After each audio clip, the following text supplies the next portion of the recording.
Eu amanheci hoje com um texto no meu coração, que já até falei sobre ele, mas esse texto ficou muito forte, né? Quando o Beto falou comigo ontem e disse, seria bom se você trouxesse uma palavra e tudo, eu disse, mas eu ainda não estou preparada para isso, meu material todo ficou em casa. Não tem importância, Deus vai te dar graça. E realmente eu amanheci com este texto no meu coração que eu quero compartilhar com vocês nesta noite. Amém? Vocês estão dispostos a aprender? Amém. Tudo bem com vocês aí? Então vamos lá. Nós vamos usar a palavra de Deus e você vai abrir comigo em Provérbios 30, no versículo 18 e 19, e vamos falar sobre um casamento feliz. Será que é possível nós termos um casamento feliz? Será que é possível nos dias e no mundo que nós vivemos, tantos ataques, tantas lutas, tantas dificuldades, é possível ter um casamento feliz? Então nós vamos ver lá o que Provérbios 30, 18 e 19 diz. Assim, há 4 coisas misteriosas que eu não consigo entender: a águia voando no céu, a cobra se arrastando nas pedras, e o navio que encontra o caminho no mar, e o amor entre um homem e uma mulher. Amém? Quando eu li esse texto aqui, eu fiquei pensando que a luta e a dificuldade na mente de Agur, que foi quem escreveu, e Agur era um poeta da corte de Salomão, e como todo poeta, ele descreveu, né, uma coisa muito bonita, porque ele estava descrevendo e querendo aprender com a águia, queria aprender com a cobra e queria aprender com o navio. Mas uma coisa intrigava ele, era justamente como é que um homem e uma mulher podiam traçar um caminho juntos e podiam viver juntos. Isto para ele era uma interrogação, e ele ficava pensando, como é que pode isso, né? E se a gente parar para pensar, realmente não é uma coisa fácil. Casamento é uma coisa fácil? O viver junto é tranquilo, é tudo bom com vocês? Comigo nem sempre foi assim, e ainda muitas vezes não é, porque somos diferentes, né? E Deus fez assim. Então ele ficou pensando, como é que pode a águia no ar, a cobra na penha, o navio no mar? Mas que mistério é esse que um homem e uma mulher podem caminhar juntos? Por quê? Porque ele sabia que homem e mulher tinham 1000 possibilidades e ações e decisões que seriam certas e erradas, as atitudes, as maneiras de pensar completamente diferentes. Então ele não podia entender como é que 2 seres podiam fazer um pacto de viver junto, de estarem juntos, de caminhar a vida juntos e até que a morte os separe, mas que eram tão diferentes e muitas vezes tão opostos. Então eu creio que quando ele colocou aqui a águia, ele via o seguinte: quando nós pensamos numa águia, nós pensamos o quê? Na visão. Lá em cima ela está vendo. Visão, firmeza, perseverança. É isso que a gente, quando pensa numa águia, a gente imagina. Então é um dos requisitos que os casamentos precisam.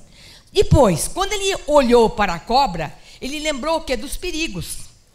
Perigo, que muitas vezes o nosso casamento é atacado, né? Então precisamos o quê? De prudência. Depois ele olhou para o navio, e o navio fala em direção. O navio não sai, por exemplo, de um porto se ele não estiver com a bússola ali certinho, porque ela vai agora levá-lo, né, para o caminho e para o destino que ele quer chegar. Então, tudo isso fala sobre, o casamento fala sobre perseverança, prudência e direção, que nós precisamos ter. Não precisamos de prudência no casamento? Precisamos, em todos os momentos. Precisamos de perseverança? Precisamos da perseverança, todos os dias. Mas às vezes a gente fala, puxa vida, mas vai desgastando e todo dia a mesma coisa. Mas precisamos ser perseverantes, né? E ter a direção correta para onde nós vamos. O que é que nós vamos construir? Porque casamento é uma construção. O casamento não é um constrói e o outro fica olhando, não. Os dois precisam estar ajustados e na mesma direção. Então, o amor não é olhar um para o outro, mas olhar juntos na mesma direção. Então, isso nós precisamos. E até acertar as coisas parece que é meio complicado, não é não? Às vezes você olha de um lado e o marido do outro e vice-versa. Às vezes a gente precisa dizer, ó, é aqui, e ele dizer, não, é para cá. E assim a gente vai ajustando. Quando isso não acontece, há o quê? Há separação. Porque não é possível construir uma sociedade conjugal um só. É possível isso? Não, né? São os dois construindo, os dois pensando junto, os dois imaginando junto, na educação dos filhos, no dia a dia, nos projetos, em tudo, tem que ser os dois. Então, mas há muitos casamentos cristãos que não enxergam isso. Enxergam que o casamento é um beco sem saída. O casamento é uma prisão onde você perdeu a sua liberdade do ir e vir. A sua liberdade de ser quem você é. E que muitas vezes o seu pedaço ali não é respeitado, tanto do marido como da esposa. Então vivem um casamento de segunda categoria. Não usufruem de um casamento feliz. E se você não usufruir de um casamento feliz, é uma desgraça. Porque você já imaginou?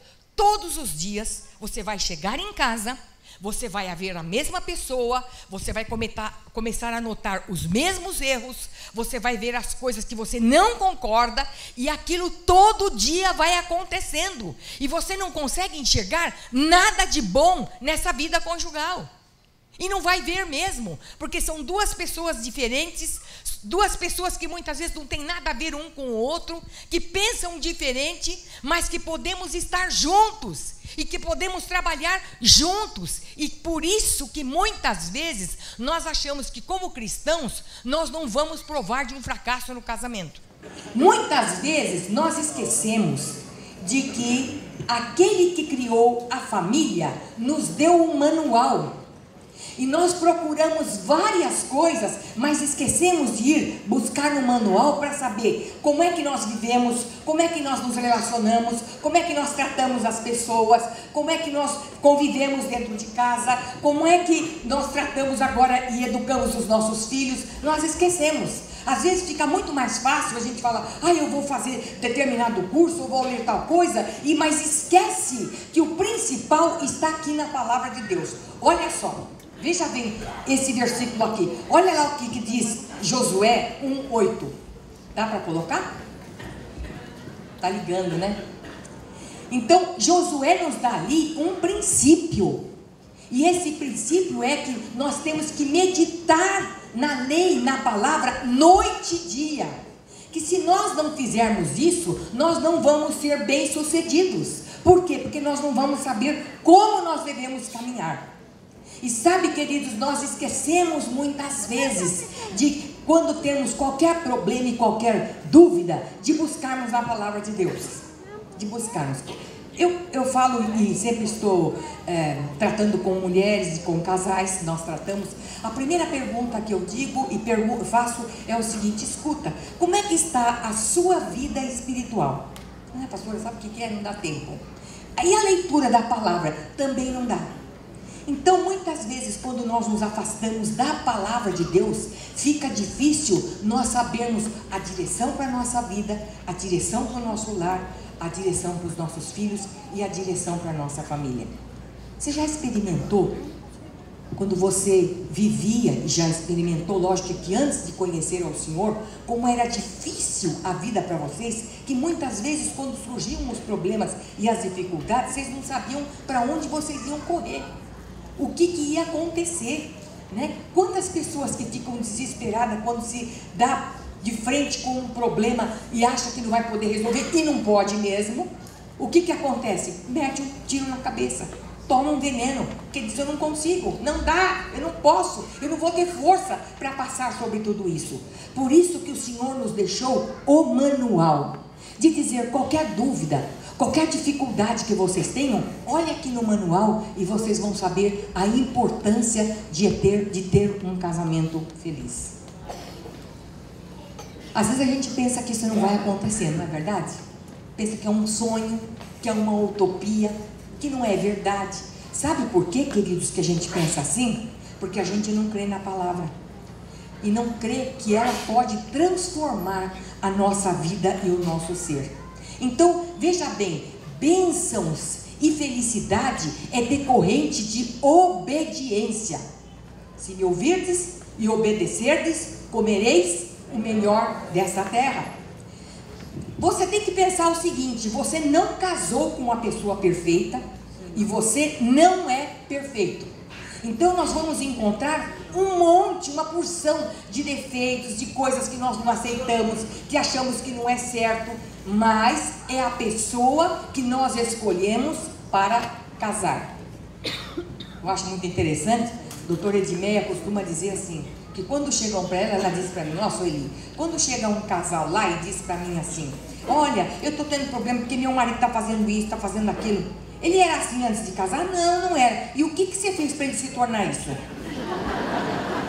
E vice-versa. Ah, mas a minha esposa é difícil, ela é insubmissa, mas ela era assim, não. E o que você está fazendo que ela está se tornando isso aí? Então, muitas vezes, nós não temos habilidade de poder cuidar um do outro e de poder ajudar, porque casamento é um ajudando o outro. Casamento é cumplicidade, é amizade, é amor, é estar juntos, é um auxiliando o outro. Beto estava falando aqui no início, quando nós pensamos em casamento, e eu tinha na época 18 anos, eu fico pensando hoje, o que uma pessoa de 18 anos hoje tem na cabeça para poder casar? Mas naquela época, há uns anos atrás, então a gente já tinha uma certa maturidade, porque casamento é para adulto, não é para criança, e a gente já tinha uma maturidade para poder casar. Mas a gente pensava, e já tinha isso em mente: vamos trabalhar junto, vamos constituir uma família juntos, vamos constituir um ministério juntos. Foi fácil? Não foi fácil. Foram lutas, foram dificuldades, e até hoje continua sendo. Só que nós não desistimos. Sabe por quê? Porque temos um projeto, e sabemos que naquele dia nós vamos ter que dar conta diante do Senhor da nossa família e de vocês.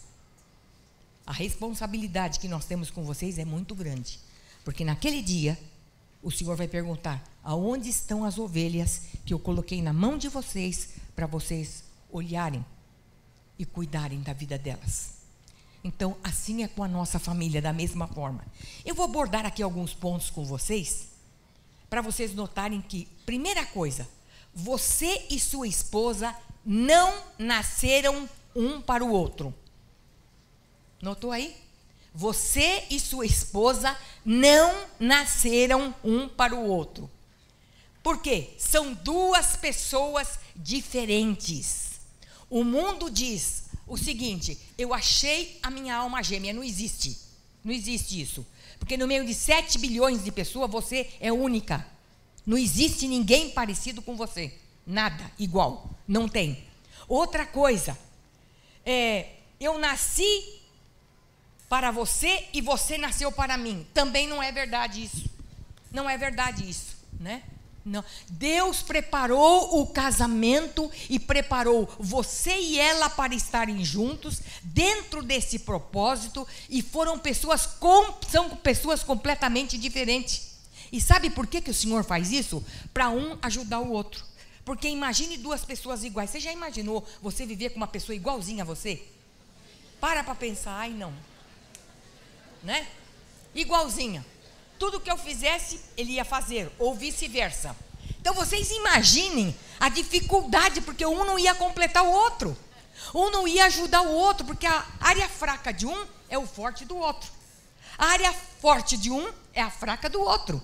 Então, por isso que nós estamos juntos. É por isso que o Senhor colocou ao lado. Então, por quê? Viemos de famílias diferentes, contexto diferente, cultura diferente, viemos de princípios diferentes. Eu fui criada num lar cristão, desde pequeno, que eu me conheço por gente, eu conheço Bíblia, eu conheço as coisas que Deus faz, e o único Deus, às vezes eu digo para o Beto, eu não consigo pensar que existe um outro Deus. Por quê? Porque desde pequena eu aprendi que este é o único e verdadeiro Deus. O Beto vem de um lar católico espírita. Era de uma outra formação, eram outros princípios, e nós precisamos o quê? Junto. Abandonamos o quê? Muitas coisas que nossos pais faziam, que não eram corretos, tanto eu como ele, e estávamos agora formando uma nova família. Então, dentro desse contexto, nós começamos a trabalhar. E família, gente, precisa de trabalho, de perdão, de paciência. 1 Coríntios 13:4 diz que o amor é o quê? Sofredor, é benigno, não é invejoso, não se irrita, não suspeita mal. É amor, é amor. E quantas vezes dentro do casamento a gente começa a suspeitar mal? Quantas vezes que você suspeitou mal? Ou ele ou ela? Demorou um pouquinho. Por que será? Está dizendo muito de tal pessoa. Por que será? Sempre há o porquê será. Sempre levantamos suspeita, mas a Bíblia diz que o verdadeiro amor não suspeita mal. O verdadeiro amor ama, dá vida pelo outro. Entende a situação do outro. Então, o casamento, queridos, tem que ser cuidado como uma planta. Se ela não for cuidada, ela automaticamente vai ser destruído. Eu estava lendo que existe uma lei da física chamada lei da entropia. Essa lei diz o seguinte, que as coisas deixadas por si mesmo tendem a se desintegrar e não se organizar. Por exemplo, uma casa. Se você fecha aquela casa, não entra mais nela, daqui a pouco, uns meses que passa, você vai entrar, está cheirando mofo, os móveis estão manchados, a cortina está querendo rasgar. Por quê? Porque não foi cuidado. Na nossa vida a mesma coisa. Se você não cuida da saúde, se você não cuida da sua aparência, se você não cuida dos seus dentes, se você não cuida de você, daqui a pouco o que vai acontecer? Vai deteriorar. Quantas pessoas que entram depois na terceira idade e pelo fato de não ter se cuidado lá atrás, chega aqui agora o quê? Capengando. Por quê? Porque não se cuidou, porque deixou. O casamento é a mesma coisa. Quando nós deixamos, as ervas daninhas tomam conta. E essas ervas daninhas é o pecado. E essas ervas daninhas vão destruir o seu casamento. Muitas coisas podem entrar aqui. E muitas coisas podem trazer tristeza depois ao seu coração. Então, o casamento é algo que precisa ser... O casamento precisa ser... Cuidado. Nós não podemos descuidar. Segundo, Deus tem um plano e um propósito para o seu casamento. Você sabia disso? Sabia ou não? O Salmo 128 fala sobre isso, né? Eu não vou ler agora aqui para vocês, que senão nós vamos nos delongar, mas ali ele fala da maneira que teremos a esposa como uma árvore frutífera, os filhos crescerão como plantas viçosas. E o Salmo 127 diz que os filhos são como flechas na mão do valente. Então, ele nos criou para refletirmos a sua glória. O nosso casamento tem que refletir a glória de Deus, porque nós fomos criados à imagem e semelhança dele. Ele espera isso de nós. Porque vocês já notaram que quando uma sociedade conjugal é destruída, como aquilo repercute e reflete na vida das pessoas? Das pessoas que estão próximas a você, dos familiares, de tudo. Porque é triste. É triste. Então, imagina para o Senhor isso, por isso que o Senhor diz que Ele que nos criou para a sua imagem e semelhança. Então, o que Ele é, nós temos que ser o reflexo dEle aqui nesta terra. E começa na nossa casa, no nosso lar, na casa com os nossos filhos, a maneira como tratamos, como falamos, o que nós precisamos. Opa, que bom! Ai, amém! Então, vocês vão ter aí... né? Então Deus tem um plano e tem um propósito na vida e no casamento de vocês. Então a família que é centrada em Cristo representa um poder ilimitado neste mundo. Por que vocês acham que Satanás quer destruir a família? Por que vocês acham? Porque eles sabem que é um perigo uma família que vai ser usada pelo Senhor. Vocês pensam que é fácil para a gente ter uma família que está aqui trabalhando junto e lutando junto, né? E é família, é filhos, é netos, é genro, é todo mundo, nora, todo mundo junto? Não é fácil, não é fácil. Nós vimos quantos deles que passaram, sai de um e pega o outro, sai de um e pega o outro, e assim vai perturbando, é doença, é isso, é aquilo outro, e às vezes a gente pensa em casa, eu e o Beto, há pouco tempo atrás, vamos tirar um tempo para orar e jejuar por nossa família, como ele até falou aqui com vocês, porque era ataque de tudo quanto é lado, e quantas vezes eu ouvi, eu vou destruir tudo, eu vou destruir tudo. Graças ao Senhor, pela sua graça e pela sua misericórdia, e enquanto estivermos andando corretamente, debaixo do sangue, Satanás não tem poder para fazer isso. Amém? Glória a Deus. Glória ao Senhor por isso. Muitas vezes é difícil, e às vezes a gente costuma dizer que temos que encará-lo de frente, e pedir, saia, porque aqui não é o seu lugar. E assim vocês devem fazer também, quando notar que o lar de vocês está sendo assediado por eles, e às vezes a gente começa a pensar que são as pessoas, não é a sogra que mora junto, é o filho que está perturbado, é a mulher que não está entendendo o que eu estou falando, não, é o que está por trás disso, trazendo perturbação para o lar e para a vida de vocês. Amém, queridos? O terceiro é, não espere resultados imediatos. Lamentações 3:26 diz, bom é guardar a salvação do Senhor em silêncio. Quando nós notamos defeitos de um e do outro, e isso a gente nota diariamente, nota não? Será que é só eu que noto ou vocês? Todo mundo, né? Todos nós temos defeitos. Então o que acontece? Quando a gente acha os erros no cônjuge, a gente começa a querer transformar. Não, mas você não faça assim. Não, mas isso aqui não está correto. Não estou achando correta a maneira como você está corrigindo o filho, ou você está fazendo determinado negócio. E assim, aquilo vai trazendo para nós fonte de irritação. E a gente pensa que nós é que vamos mudar o cônjuge. E aí se estabelece uma guerra dentro de casa, porque ninguém muda ninguém. Você vai conseguir essa transformação através da palavra de Deus e você buscá-lo em oração e dizer, Senhor, isto aqui eu sei que o Senhor vai mudar. Eu conheci uma senhora e ela falou comigo há uns tempos atrás e ela disse, pastora Sueli, o meu marido tinha um hábito tão horrível que quando ele chegava em casa, aquela atitude dele me fazia mal. E eu comecei realmente a colocá-lo de lado, e eu não queria mais saber, eu pensei assim, eu não vou viver com esse homem até o final da minha vida. Que cada vez que pensava, eu vou ter que viver com ele até que a morte o separe, ela falava, eu não, Senhor, eu não vou ficar aqui não, eu vou ter que sair, porque ela não suportava mais o jeito, a maneira e as coisas de como ele fazia. Ela falou comigo, pastor, eu não sei o que eu vou fazer. Eu disse, você quer realmente resolver essa situação? Quero.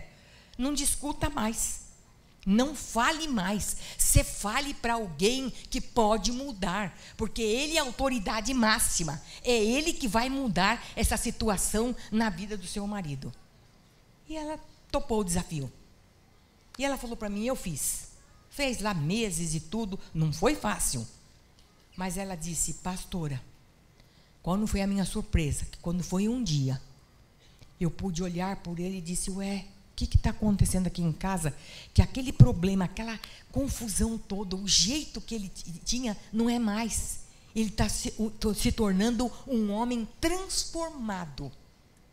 Sabe por quê, queridos? Porque nós não cremos que Deus pode mudar a situação. E a gente pensa que nós é que vamos mudar. Então, vira um inferno dentro de casa. Você cria uma atmosfera terrível. Mulher, fale menos. Homem, fale mais. Porque muitas vezes você conversa com seus amigos, com alguém lá fora, mas quando chega dentro de casa emudece. Há um espírito de mudez terrível. E a mulher falando, como dizia meu pai, como uma maritaca na roça de milho. Sabe o que é aquela maritaca que é sem parar? E a mulher falando sem parar. E ele não aguentando mais ouvir. Então temos que ter aqui, queridas, de saber, de ter o equilíbrio. E esse equilíbrio só vem do Espírito Santo de Deus. Uma vida cheia do Espírito tem equilíbrio em todas as áreas da sua vida. Sabe, eu vou dizer para vocês uma coisa. Existe um segredo para ter um lar feliz, para ter uma vida bem-sucedida, para ter vitórias. É a sua vida com Deus, é a sua intimidade com Deus. Eu não posso deixar de falar isso para vocês, porque todas as vezes que eu vou estudar a palavra de Deus, e todas as vezes que eu tenho que preparar alguma coisa, eu vejo que o segredo está aí.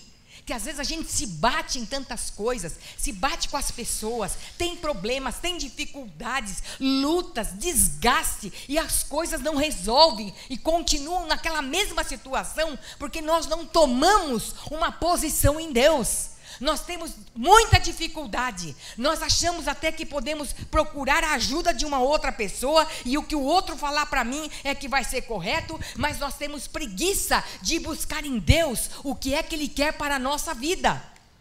Todas as lutas que eu tive, todos os problemas, não foi ninguém que pudesse me ajudar por melhor palavra que desse, por melhor ajuda que desse, mas a palavra final veio do Senhor. Foi Ele que deu a vitória em todas as áreas. Sempre, sempre. Dava um texto, mandava uma palavra, e aquilo era guardado no coração. E aquilo então começava a trabalhar. E esses dias eu estava ouvindo uma mensagem em que o pastor dizia o seguinte: olha, eu vou dar um conselho para vocês. Nós estamos vivendo uma época em que realmente todos nós ouvimos a mensagem do pastor domingo na igreja, aí na segunda-feira a gente liga o YouTube para saber qual é o próximo pastor agora que vai falar, e depois no outro dia eu parto para uma conferência, e agora então eu vou para uma outra reunião. Ele disse: e o que é que você aprendeu?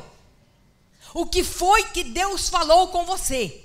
Foi tanta coisa, foi tantas palavras que você não pôde guardar no seu coração, e você não pôde ruminar, porque para você guardar no seu coração, ele disse: pegue a mensagem do seu pastor, que pregou no domingo à noite, ou domingo de manhã, seja lá o que for, pegue aquele texto, e você vai durante segunda, terça, quarta, quinta e sexta, e diga: Senhor, fala comigo, transforma a minha vida através desse texto. O que é que o Senhor quer que eu aplique na minha vida quanto a isto aqui?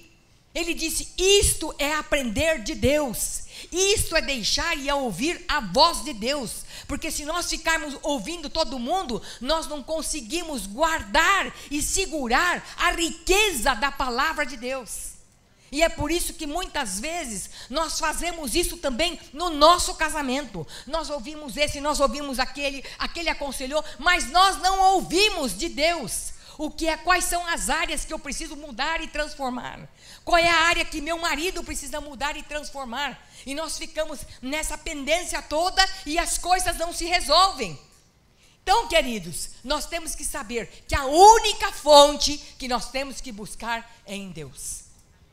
O quarto aqui: não é importante ganhar no argumento, mas vencer uma etapa. Já notou, marido e mulher? Eu vou vencer, mas eu não posso. Um dia eu conversei com uma mulher, ela disse: pastor, eu não sei o que acontece, que eu não posso com o argumento do meu marido. Quando ele abre a boca para falar, ele me desmonta. Eu disse: é mesmo.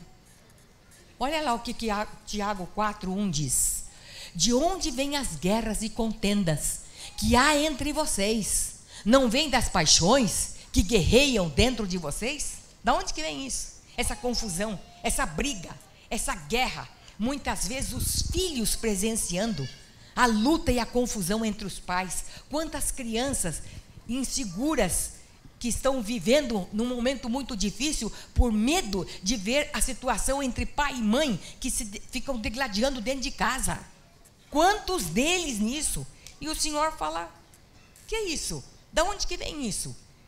Isso é próprio daquele que é nascido de Deus, daquele que está vivendo em Cristo Jesus. Como é que vão fazer? Rubens Alves diz numa crônica dele muito interessante. E ele diz que casamento é igual um jogo de frescobol. No jogo de frescobol é diferente do jogo de tênis. O jogo de frescobol, você quer manter a bola lá em cima. E quando a bola começa a cair, o outro vem e bate, que é para não cair. E a bola fica lá em cima. E os dois, um ajudando o outro. No tênis, não. O tênis é para dificultar o jogo para o outro perder. Muitas vezes, a nossa vida conjugal está assim. Como um jogo de tênis, não como de frescobol. Eu não facilito para o outro. Eu quero mesmo que perca. Quero mesmo que seja derrotado. Que não dê nada certo para ele ou para ela. Só fala bobagem. Olha aí, eu quero... Nada do que se fala aproveita. E não há essa empatia de trabalharem juntos, de terem cumplicidade. Então, queridos, que a nossa vida conjugal não seja um jogo de tênis, seja um jogo de frescobol. Amém? Perdoar não é esquecer. Perdoar não é esquecer. Olha lá o que diz Mateus 6, do versículo 14 e 15, diz assim: pois se perdoarem as ofensas uns dos outros, o Pai Celestial também lhes perdoará. Mas se não perdoarem uns aos outros, o Pai Celestial não lhes perdoará as ofensas. E Mateus 5,44 diz assim: mas eu lhes digo, amem os seus inimigos e orem por aqueles que vos perseguem. Muitas vezes, nós estamos vivendo com um inimigo dentro de casa. Muitas vezes, tendo o cônjuge como um inimigo. E a Bíblia diz que nós temos que orar. E a Bíblia diz que nós temos que orar, porque é só Deus que vai mudar aquela situação. E estamos sempre assim, olhando na vista do outro. Sempre olhando para que o problema do outro é maior do que o meu. E não somos capazes sequer de perdoar. E lembre-se de uma coisa: perdoar não é esquecer. Porque você não é doido, você não teve amnésia, as coisas passaram, aconteceu, mas o que acontece é o seguinte: você tem que lembrar daquela situação sem ter ressentimento. O que é ressentimento? Raiva, rancor. Você já notou a pessoa quando está com raiva, quando fala o nome de fulano? Eu não vou falar para vocês o nome de quem esses dias eu não quero ouvir. Mas quero dizer para vocês o seguinte, que eu precisei de orar. Porque eu vi que eu estava tomando tanta antipatia, que eu falei: Senhor, tem misericórdia. Tem misericórdia, porque o Senhor não mandou eu fazer desta maneira. Que o Senhor tenha misericórdia de mim. E eu tive que mudar a minha atitude. Porque conforme fala, a pessoa faz o quê? Franze o nariz, atesta, bufa. Já mostrou que está com raiva. Não precisa mais nada. Você diz: pronto, pode parar. Pode parar, porque eu já sei que você não perdoou e que você está com raiva. Não é verdade? A gente ri, mas é verdade, né? A gente vai ficando o quê? Com raiva, muitas vezes. Porque é uma atitude humana. Mas que nós não podemos deixar que isto tome conta do nosso coração. Nós não vamos esquecer tristezas, decepções, traições. Não vamos esquecer. Vocês esqueceram de tudo as coisas que vocês passaram ou não? Não. Só que quando passa, você diz assim: será que foi comigo mesmo que passou? Porque é uma coisa, é algo que já foi cicatrizado. Quantas vezes que nós deixamos este baú de coisas ruins na nossa vida conjugal e por falta de perdão, a nossa vida não consegue caminhar. E nós trazemos maldição para dentro da nossa casa. E eu, uma vez conversando com um rapaz que tinha tido um deslize na sua vida, mas ele disse: pastora, eu já pedi perdão para minha esposa, eu me arrependi, mas todos os dias, quando eu ponho o pé dentro de casa, ela me diz: você fez isto assim, assim. Tá bom, mas eu já pedi perdão para você, não vai acontecer mais. Chegava no outro dia, era a mesma coisa. Ele disse: chegou um ponto que eu não pude mais viver com ela, porque não havia possibilidade de viver com alguém, porque nem Deus faz isto. Dos seus pecados não me lembrarei jamais. Ainda que eles sejam vermelhos como o carmesim, eles se tornarão brancos como a lã.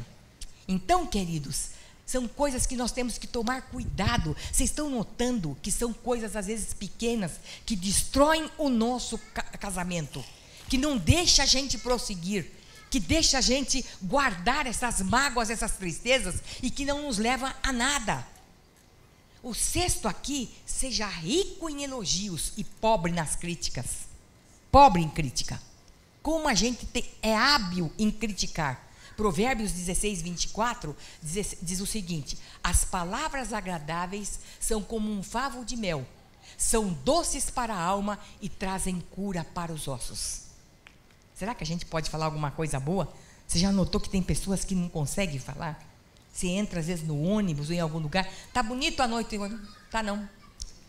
Olha, você tá bonita. Nossa, você tá vendo mal, hein? Você precisa aumentar o seu óculos.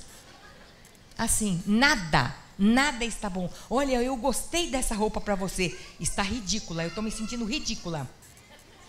Nada está bom, não consegue ver a beleza das coisas, porque é só crítica, é só coisas negativas. Então, antes de criticar, elogie.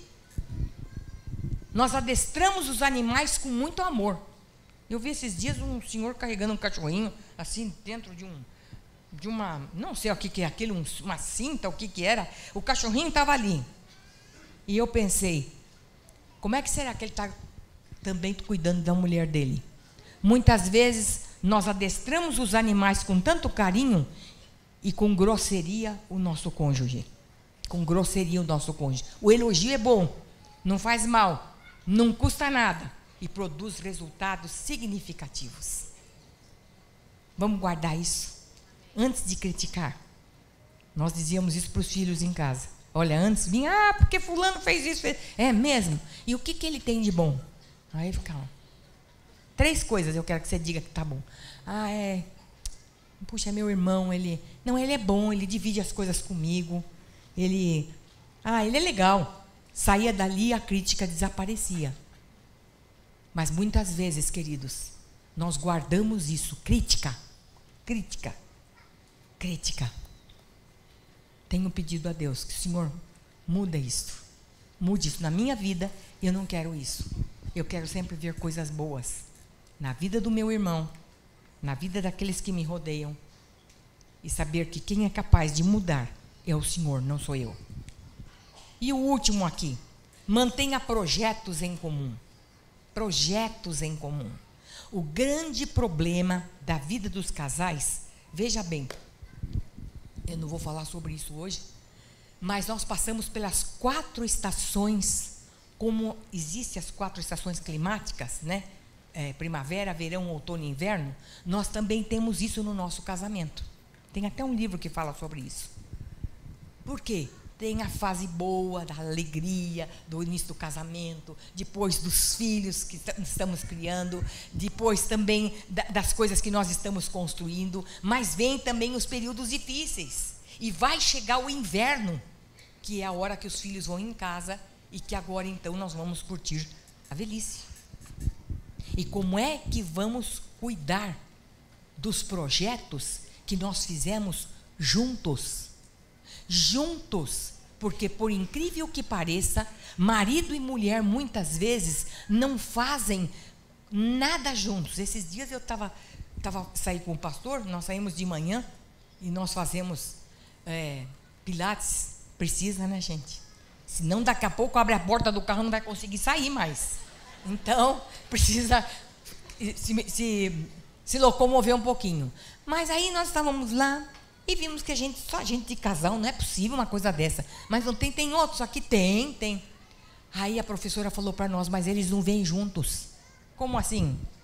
Não, é só vocês e mais um outro casal que vem junto. Não vem junto, por quê? Porque cada um quer ter a sua independência e acha que um vai atrapalhar o outro. É mesmo? É. Não se programaram juntos durante a vida. Então agora na velhice não tem planos e projetos juntos. Nós temos que ver que nós vamos passar por transformações, sabia disso? Quando eu casei, tinha 18 anos, eu era assim, magrinha. A minha alma, muitas marcas, não tinha, 18 anos. E também o meu espírito não tinha a maturidade que tem hoje. O Beto da mesma forma. Éramos outras pessoas. A maneira de agir, de falar, de tudo. O que pensava lá hoje é completamente diferente. Mas assim, passaram-se os anos. E as coisas foram se tornando então diferentes. Engordamos um pouco. Os cabelos vão ficando mais brancos. E o que mais? Vamos nos envelhecendo. A pele vai envelhecendo. O espírito fica mais maduro. A alma tem muitas coisas marcadas que passamos durante a vida. Então agora é outro ciclo da vida que nós temos que aprender a conviver, que agora vai ser diferente. Os filhos saíram de casa e agora é só eu e ele. Se não tivéssemos construído lá atrás, não ia ter 50 anos de casado, nem 52, nem 54, ou seja lá quanto for. Não teríamos. Por quê? Porque não foi programado juntos. Como que vai ficar junto? Como é que vai sair junto? Como é que vai trocar ideias junto? Como é que vai sentar para assistir um filme, uma televisão, seja lá o que for? Nada. Não tem. Casais que às vezes saem, a gente nota, se vai a um restaurante, um fica olhando para o outro assim, já notou? Não conversa, não tem papo, ou então fica ali na internet o tempo todinho. Então vocês imaginem, quando chegar lá, isso porque são moços, mas quando chegar lá, na velhice, como é que vai ser a convivência? O maior número de divórcios que tem é justamente nessa idade. Sabia disso? É depois de 30, 40, 50 anos de casado. Porque um já não suporta mais. Olha, até agora eu aguentei, porque tinha os filhos dentro de casa. Mas agora, toma teu rumo e eu vou tomar o meu rumo. Ou então, não vamos programar nada junto, porque eu não suporto, vamos ficar. Quanto mais longe ficar, é melhor. Porque assim um não vai atrapalhar o outro. Queridos, nós temos que saber que os ciclos da vida vão mudando e que nós precisamos mudar também. Nós precisamos acostumar que agora as coisas são diferentes. Não tem mais os filhos e muitas vezes nós começamos a trazer os filhos para casa. Notou isso? Hoje estava conversando com o pastor Carlos Alberto falando sobre isso. Beto, às vezes eu fico boba de ver, trazendo mesmo para cuidar dos filhos, bem como o pastor ontem estava falando, achando que ali junto que não é. Agora eles vão tomar conta da casa deles. Amo meus filhos, amo meus netos, sou apaixonada por eles, mas eles vão cuidar da casa deles. Eu vou cuidar do meu cônjuge até que a morte o separe.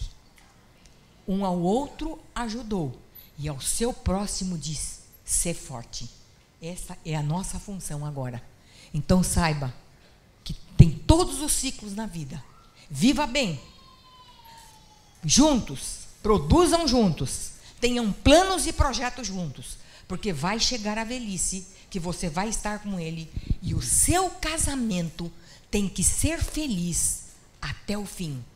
Não uma coisa suportável, não uma coisa sem entusiasmo.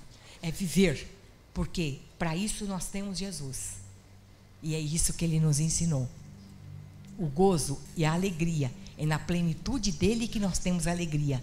Se nós estivermos cheios do Espírito, o nosso lar, a nossa casa vai ser cheia do Espírito. A vida conjugal será uma vida cheia do Espírito e o seu lar será uma bênção para a glória do nome do nosso Deus. Amém? Deus abençoe vocês.